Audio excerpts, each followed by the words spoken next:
The first sound was not the wind. It was a man's Anna, voice I know that outside you are the in door. there. Low, steady, too calm for someone standing I alone know you in a are in frozen there, Anna. valley at dusk. Anna did not move. The Her storm is fingers getting tightened worse out around the there. rifle resting across her Keep lap. the fire burning The fire warm. in the stove had burned low, leaving the cabin dim and cold. Frost clung Just to the stay edges quiet. of the window like I'll be creeping back. fingers. The voice came again. "Ma'am, I don't mean trouble." Anna rose slowly. Her boots touched the wooden floor with care, each step measured. The cabin felt smaller tonight, the walls thinner, the silence heavier. She reached the door but did not open it. "Tell me your name," she called out. A pause. Makar Severov. The name meant nothing to her. Outside, a horse shifted, its weight pressing into the frozen ground. She could hear the animal's breath, thick in the cold air. Anna lifted the latch and pulled the door open just enough to see. The man standing there did not look like anyone she had ever known. He was too large, not just tall, but wide through the shoulders. His sheepskin coat stretched tight across him. Snow clung to the brim of his fur hat, shadowing his face. Beside him stood a black horse, so massive that the fence posts beside it looked like toys. Anna raised the rifle without thinking. "That's far enough." The man did not step closer.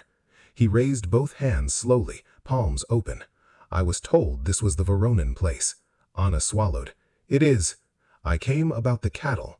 The words struck something deep in her chest. For a second she almost shut the door, but instead she said, "Pyotr Voronin is dead." The wind shifted. The man's hands lowered, not in threat, but in something quieter. He removed his hat. His face came into view, rough, weather-cut, a jaw that had seen its share of fights. But his eyes, they did not match the rest of him. Soft, not weak, just careful. "I didn't know," he said. Anna held his gaze for a long moment, then lowered the rifle just a little.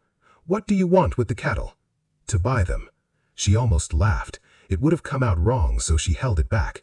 Instead, she stepped outside. The cold hit her like a wall. It cut through her shawl and settled deep in her bones. "You're late," she said. "Most men already made their offers, the ones who thought I'd sell cheap."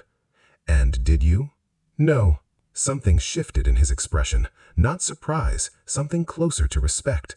He glanced past her toward the land. The barn leaned slightly. The fence sagged in places. Snow gathered along broken edges that had not been repaired, but he said nothing about it. Anna noticed that. "You from town?" she asked. He shook his head. "North, about 20 versts." "That's a long ride for cattle." "It is." Silence settled between them. Anna felt it stretch, heavy and uncertain. Then she said, "You can look at them." He nodded once. They walked without speaking. The snow crunched beneath their boots. The wind carried the faint sound of distant trees groaning under the weight of ice.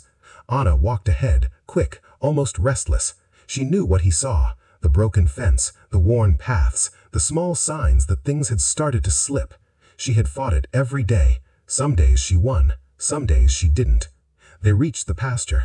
The cattle stood close together, their breath rising in white clouds. Strong animals, still healthy. Anna crossed her arms, bracing against the cold. 15 head, she said. "They'll breed in spring."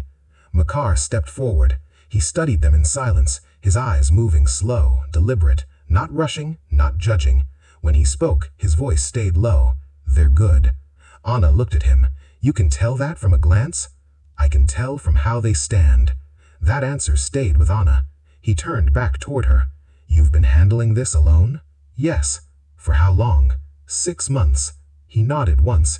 No pity, no disbelief, just a quiet understanding that settled in his posture.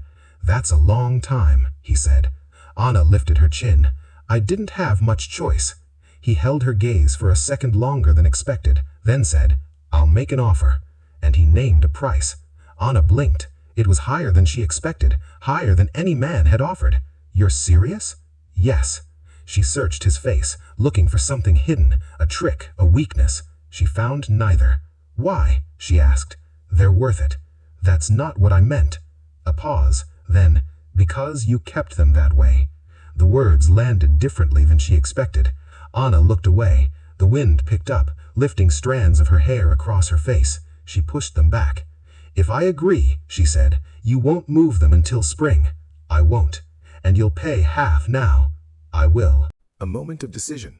first trust. She studied him one last time. This stranger, this man who stood like a mountain in the snow and spoke like he had nowhere else to be. "All right," she said. "We have a deal." He stepped closer. Careful, always careful. When he reached out his hand, it looked too large to belong in the same world as hers. Anna hesitated, then placed her hand in his. His grip was warm, steady, gentle in a way she did not expect. "Thank you, Mrs. Voronina." She pulled her hand back quickly. "Call me Anna." Something shifted in his eyes. "Anna," he repeated. Her name sounded different in his voice. She turned away before he could notice. "The weather's turning," she said. "You should head back." He glanced at the sky. Dark clouds were rolling in fast. "I will," he said.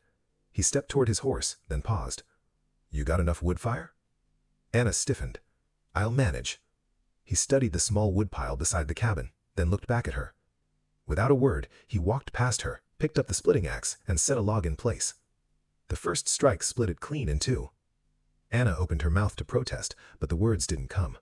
She stood there instead, watching as the sound of steel meeting wood echoed through the valley, again and again and again. The first crack of the axe echoed longer than it should have. Anna stood near the porch, arms folded tight, watching him. Makar did not rush. Each swing came steady, clean, measured. Wood split under his hands like it had been waiting for him. She had spent weeks trying to build that pile. He doubled it in minutes. The wind pushed harder across the valley, biting through her shawl. Still, she did not go inside. She stayed, watching the way his shoulders moved beneath his coat, watching the rhythm of his breath, watching a stranger work her land like he belonged there. That thought unsettled her. When he finally stopped, the pile reached nearly to the window, enough to last deep into winter. Makar leaned the axe back where he found it. No pride in it, no show. He wiped his hands on his coat and turned toward her. "You should be all right now," he said. Anna didn't answer right away. Her eyes moved from the wood to him, then back again. "You didn't have to do that." "I know." "Then why?" He shrugged once. "It needed doing." "Simple?" "Simple." Anna stepped aside and opened the door. "Come inside," she said, "before you freeze." He hesitated. "Just a minute." Then he stepped through. The cabin felt different the moment he entered. Smaller. Warmer. The fire crackled low, casting a dull glow across the room. Makar ducked slightly under the beam, his presence filling the space in a way that made Anna suddenly aware of every detail around her. The worn table, the chipped cups, the quiet signs of a life stretched thin. "Sit," she said, moving toward the stove. "I'll make tea." He lowered himself carefully into the chair. It creaked under his weight. Anna poured water into the kettle, her hands steady out of habit, not ease. "You always take in strangers?" "No." "Then why me?" She didn't turn. "Because you didn't act like one." Silence followed that, the kind that lingers, not empty, waiting. She set the cup in front of him. Their fingers brushed for the briefest second. Heat passed through her faster than the fire ever could. Anna pulled her hand back quickly and busied herself with her own cup. "You said you came from the north." "I did." "What's out there?" "Land, work, quiet." "That all?" "That's enough." She sat across from him, studying his face in the firelight. Lines cut deep from years she couldn't see. A scar near his jaw, another near his brow. A man shaped by hard days. "You have family?" she asked. He looked into his cup before answering. "I did." Anna waited. He didn't speak right away. "A wife." The words settled heavy between them. Anna lowered her gaze. "I'm sorry." He nodded once. "Been a while." "What happened?" "A sleigh ran wild in town." His voice stayed steady. Too steady. She didn't have time. Anna's hand tightened around her cup. The room felt smaller again. She understood that kind of silence, the kind that comes after something ends too fast. "I buried my husband in the spring." Makar looked up. Their eyes met. No questions, no sympathy, just recognition.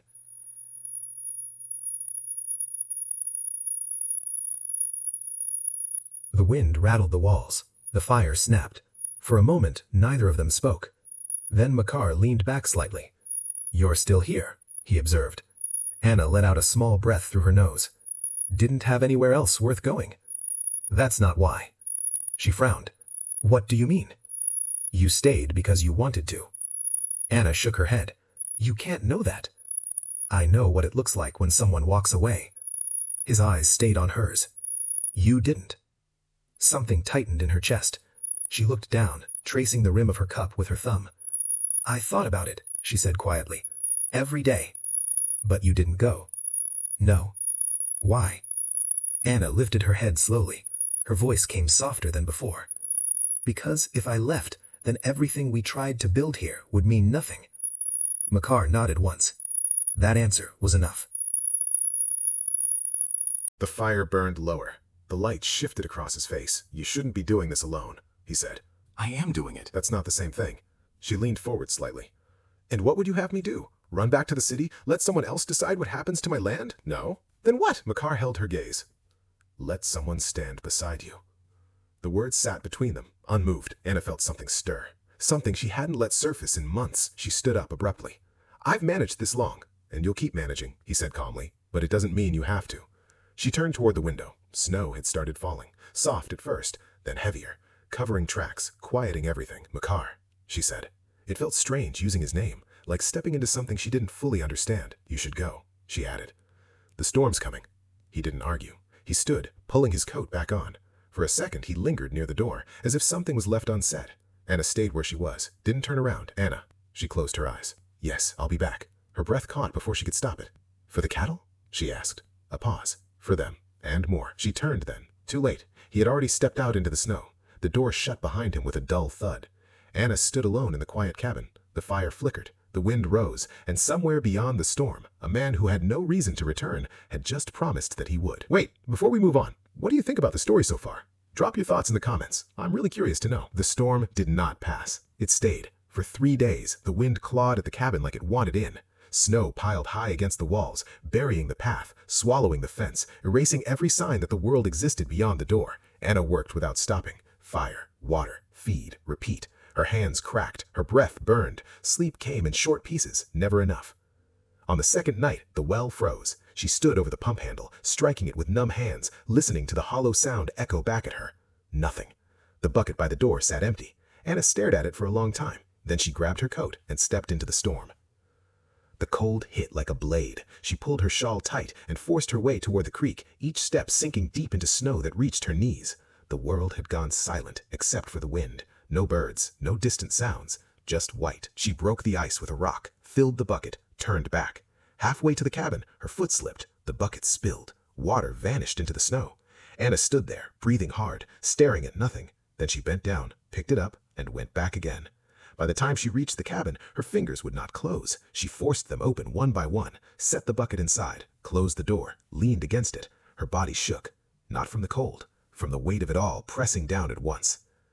She slid to the floor and sat there, still, listening to the storm try to tear the world apart.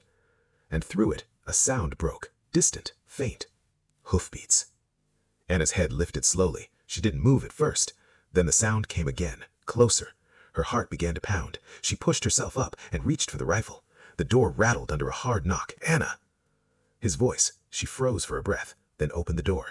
Makar stood there, covered in snow, shoulders white with frost, his horse behind him, sides heaving, steam rising from its body. You shouldn't be out in this, she said. Neither should you. He stepped inside without waiting, shut the door hard against the wind. For a moment, neither of them spoke. Then his eyes moved across the room, the empty bucket, the dying fire, her trembling hands. He said nothing, just moved, added wood to the fire, melted snow by the stove, brought the heat back. Anna watched him. Something inside her loosened just a little. The pump froze, she said. I saw. I've been hauling water. I know. His voice stayed quiet. No judgment, no surprise. He straightened and faced her. You're not doing this alone anymore. Anna shook her head. You don't have to. I'm not asking. The words stopped her. Makar stepped closer, slow, careful, but not hesitant. You're running yourself into the ground, he said. And for what? To prove you can stand by yourself? Her jaw tightened. I can. I know you can. His voice dropped. But you don't have to. Silence filled the space. Anna looked away first, toward the window, toward the storm that had not let up. I don't want to depend on anyone. Then don't. She frowned. That doesn't make sense. It does. He moved one step closer. Standing beside someone isn't the same as leaning on them. She turned back. Their eyes met, close now. The air felt different, warmer. He reached out, paused, then rested his hand lightly against her arm, and it didn't pull away. His touch was warm, steady, nothing forced. "I came back," he said. "I can see that. Not for the cattle." Her breath caught.